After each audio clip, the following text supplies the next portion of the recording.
Younis de Souza's advice to women. এই কবিতা থেকে আজকে একটি খুবই গুরুত্বপূর্ণ প্রশ্ন। Discuss Eunice de Souza's poem advice to women as a uniquely feminine poem. এই কোয়েশ্চেনটা আলোচনা করব সম্পূর্ণ অ্যানিমেটেড ভিডিওর মাধ্যমে, যাতে তোমাদের কাছে এটা ইন্টারেস্টিং লাগে এবং একবার ডিসকাশনটি শুনলেই সম্পূর্ণ বিষয়টা ক্লিয়ার হয়ে যায়। সম্পূর্ণ বাংলা ভাষায় এটা আলোচনা করব, যাতে বুঝতে এতটুকুও প্রবলেম না হয়। তাহলে ইন্ট্রোডাকশন পার্টে আমরা কি আলোচনা করব দেখে নাও।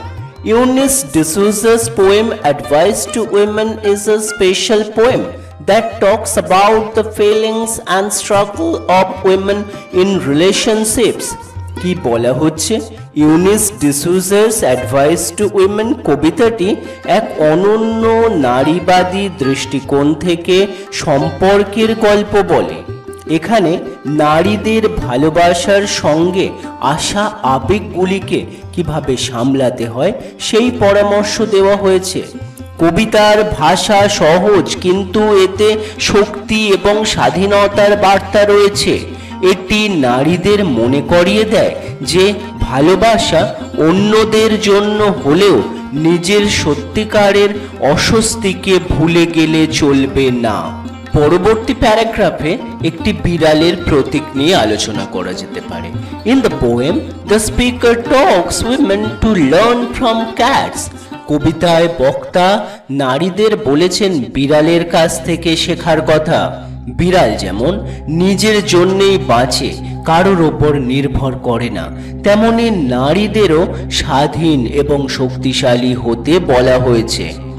যখনই জীবনে বড় ঝড় আসে, বিড়ালের মতোই নিজের শক্তিতে ভর করে দাঁড়াতে হবে।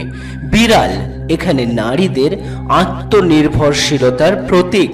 এই প্রতীক ব্যবহারের মাধ্যমে বক্তা নারীদের মনে করিয়ে দেন যে ভালোবাসার মধ্যে নিজেকে হারিয়ে ফেলা যাবে না, বরং নিজের পরিচয় বজায় রাখাই সবথেকে গুরুত্বপূর্ণ। পরবর্তী প্যারাগ্রাফে নারীদের শান্ত থাকা এবং আবেগ নিয়ন্ত্রণের পাঠ সম্পর্কে আলোচনা করা হবে। কবিতায় আরো বলা হয়েছে নারীদের উচিত বিড়ালের মতো ধীর স্থির থাকা এবং আবেগকে নিজের বশে রাখা। Look at the world through feeling eyes. লাইনটি বোঝায় নারীরা যেন বিড়ালের মতো সবকিছু দেখে আর অযথা আবেগপ্রবণ না হয়। বিড়াল সহজে বিচলিত হয় না, আর এই শক্তি বক্তা নারীদের জন্য কামনা করেন। সমাজে নারীদের সবসময় অন্যদের যত্ন নেওয়ার কথা বলা হয়, কিন্তু এই কবিতা মনে করিয়ে দেয় আগে নিজের যত্ন নেওয়া আর স্বাধীন থাকা অত্যন্ত জরুরি। পরবর্তী প্যারাগ্রাফে love's dual nature, happiness and pain. ভালোবাসার দুটি দিক, সুখ এবং দুঃখ, এই নিয়ে আলোচনা করা হবে। কবিতার আরেকটি অংশে বলা হয়েছে ভালোবাসা যেমন সুখের তেমনি তা কষ্টেও বয়ে আনতে পারে। ভালোবাসা জীবনে আনন্দও নিয়ে আসে, তা কখনো কখনো দুঃখ আর হতাশার কারণ হয়ে দাঁড়ায়। বক্তা জানেন ভালোবাসা কঠিন হতে পারে, কিন্তু তিনি নারীদের মনে করিয়ে দেন সম্পর্কের মধ্যে থেকেও নিজের পরিচয় হারানো যাবে না। এই পরামর্শ খুবই বাস্তব এবং সহজ। নারীদের বলা হয়েছে ভালোবাসা গুরুত্বপূর্ণ, কিন্তু নিজেকে ভালোবাসাও ঠিক ততটাই জরুরি। পরবর্তী প্যারাগ্রাফে আ জেন্টল টোন, আ ফ্রেন্ডস অ্যাডভাইস। একটি মৃদু স্বর যা বন্ধুর পরামর্শের মতোই এই প্যারাগ্রাফে আলোচনা করা হবে। কবিতার ভাষা খুবই মৃদু এবং যত্নশীল মনে হয়, যেন কোনো বন্ধু নিজের অভিজ্ঞতা থেকে আপনাকে পরামর্শ দিচ্ছে। এই কবিতায় বক্তা কাউকে সমালোচনা বা বিচার আর করেন না, বরং সমর্থন আর বোঝাপড়ার কথা বলেন। কবিতার ভাষা সহজ এবং ছবি ফুটিয়ে তোলার মতো, যা নারীদের জন্য খুবই সম্পর্কিত। মনে হয় বক্তা নিজেও এমন অভিজ্ঞতার মধ্যে দিয়ে গেছেন এবং এখানে অন্যদের সাহায্য করতে চান।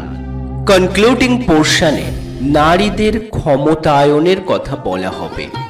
সর্বশেষ কনক্লুশনে বলা যায় ইউনিস ডিসোজার অ্যাডভাইস টু উইমেন কবিতাটি একটি বিশেষ নারীবাদী কবিতা। এখানে বিড়ালকে স্বাধীনতা এবং শক্তির প্রতীক হিসাবে ব্যবহার করা হয়েছে। কবিতাটি নারীদের মনে করিয়ে দেয় ভালোবাসা কঠিন হলেও নিজেকে ভালোবাসা এবং নিজের যত্ন নেওয়া অত্যন্ত জরুরি। বন্ধুর মতো মৃদু পরামর্শ এবং সহজ সরল ভাষায় কবিতাটি নারীদের আত্মবিশ্বাস ও শক্তিশালী হতে সাহায্য করে। ভালোবাসার গুরুত্বপূর্ণ, কিন্তু নিজেকে ভালোবাসা আরও বেশি গুরুত্বপূর্ণ। সেই জন্য এই কবিতাটি এই রকম নারীবাদিত্বের কথাই আমাদের শুনিয়ে যায়। সুতরাং এই ছিল আমাদের আজকের কবিতা অ্যাডভাইস টু উইমেন থেকে একটি খুব ইম্পর্টেন্ট ফেমিনিজম সম্পর্কে কোয়েশ্চেন। কেমন লাগলো পুরো ডিসকাশনটা সেটা জানিয়ে অবশ্যই একটা কমেন্ট করো এবং পরবর্তী ভিডিওর জন্য ওয়েট করো।